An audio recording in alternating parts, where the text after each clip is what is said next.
You know, the festival has been going on for 41 years. It started in the 60s, when many people who now come to the festival and might watch segments of the festival over the web weren't even born. But the festival was born at a time in the 1960s where many Americans were questioning the nature of their own identity, the identity of the United States as a people, had questions about our place in the world. Interestingly enough, we still do.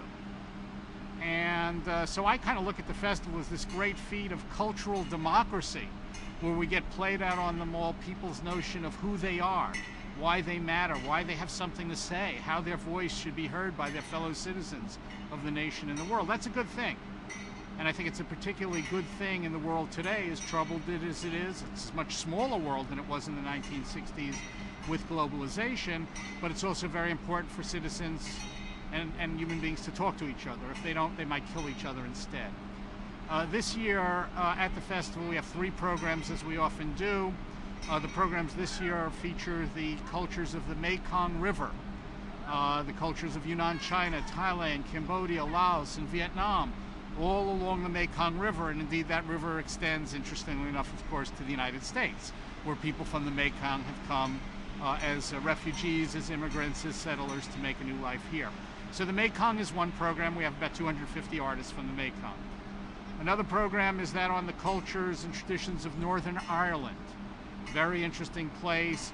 Northern Ireland has experienced a lot of what people there call troubles, a lot of communal strife over the last decades. And I think as people have now gotten together and there is reconciliation in Northern Ireland, people trying to understand their differences, their complexities, their cultural ties with each other. We have a great cultural program on Northern Ireland and all, very timely. I think the same thing with the program on Virginia. This year we celebrate an old anniversary, 400th anniversary of English folks coming to the United States. Wasn't the United States, of course, at the time, settling Jamestown, Virginia. Of course, they found that the United States, or what was to become the United States, was already occupied by a bunch of native folks who were living here and living here for a long time. And soon after Jamestown was founded, Africans, people from Africa, were soon to populate Virginia. And so we want to look at that event. That was a seminal event that all of a sudden was bringing all sorts of cultures together that hadn't been brought together in a new way.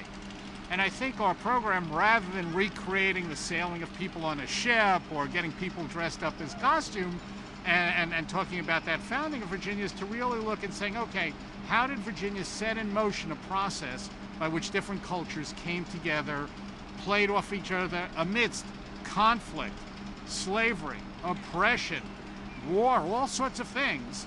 Somehow we created a culture which has a vibrancy, which has attracted people from all over the world, and there's still issues being worked out in it. But it has had a tremendous effect on cultural creativity, and we want to look at that. So I think that all 3 programs are timely. People can find things about the festival. And of course, next year we'll be on to other things in other places. But there are so many rich cultural stories being made every day, all across our country, all across the world. And the ultimate mission of the festival is to tell all of them. Now, that may take us a few decades or so, but we'll get there and we'll do that.